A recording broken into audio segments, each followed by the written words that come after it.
to putting an end to their suffering. We can win. We can win if we hold on to the truth. And if, to quote the African-American spiritual, we keep our eyes on the prize and hold on. How many of you know that song? To keep your eyes on the prize and hold on. Well, it's a beautiful black spiritual. If I were in my classroom now, I immediately go here, YouTube, hold on, and the rest, but I don't teach anymore. What does that mean? It means, number one, to keep remembering what the struggle, the prize, is all about. It's not about theoretical fads, post this and post that. It's not about intellectual provocations. It's not about holier-than-thou radical posturing. It's about something much more humdrum, much more prosaic by comparison. The prize, it's about freeing the Palestinian people from their bondage. And then to hold on. To hold on means to be ready for sacrifice and for the long haul. But also to remember, whatever sacrifices we make here in Europe, North America, they're trivial and they're petty.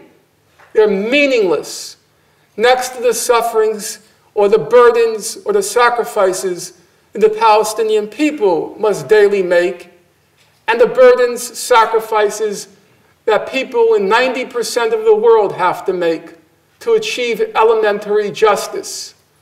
I lost my job. I wasn't happy about it. I have my moments of self-pity. So far as my friends are concerned, too many moments of self-pity.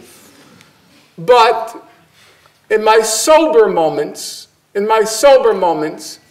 I don't forget that that sacrifice is so trivial. I lost a job. In about 3/4 of this world, if you try to tell the truth, you don't lose a job. You lose a limb, a body part, or your life. You get your tongue cut out, you get your ears cut off, you get your arms cut off, your legs cut off, your head cut off. That's the real world. In particular, in those glorious democracies that the United States promotes in the Middle East, like Egypt and Jordan, that's what happens when you tell the truth. Our sacrifices are so trivial, small change.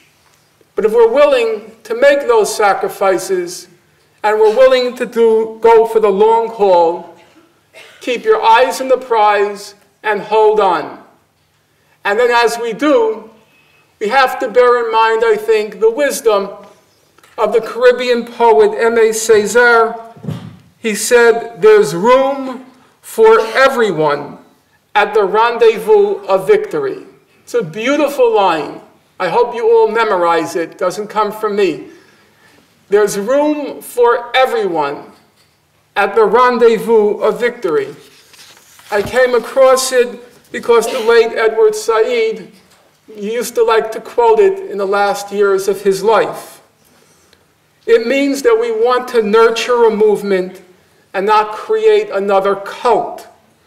The victory to which we aspire is inclusive, not exclusive. It's not at anyone's expense. It is to be victorious without vanquishing. No one is a loser, not a Palestinian and not an Israeli. No one is a loser, and we are all gainers if together we stand by truth and justice. I am not anti-English. I am not anti-British. I am not anti-any government, Gandhi said, but I am anti-untruth.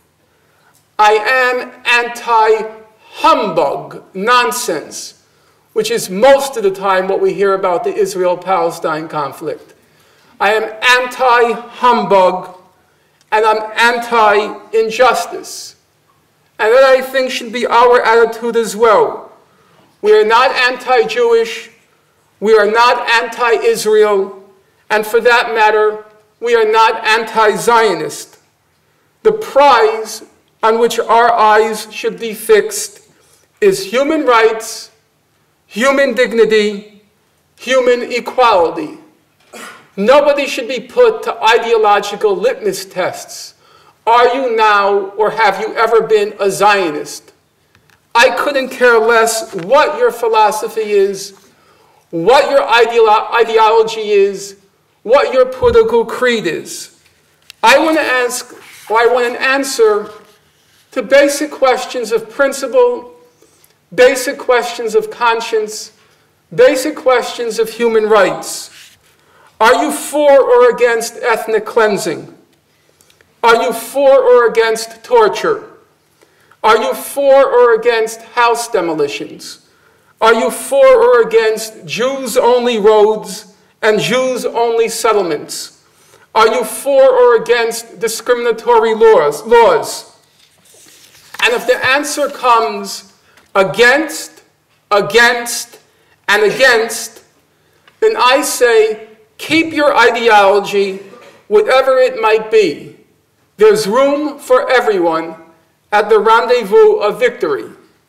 May we all, seekers of truth, fighters for justice, yet live to join the people of Palestine, the tormented people of Palestine, at the rendezvous of victory. Thank you.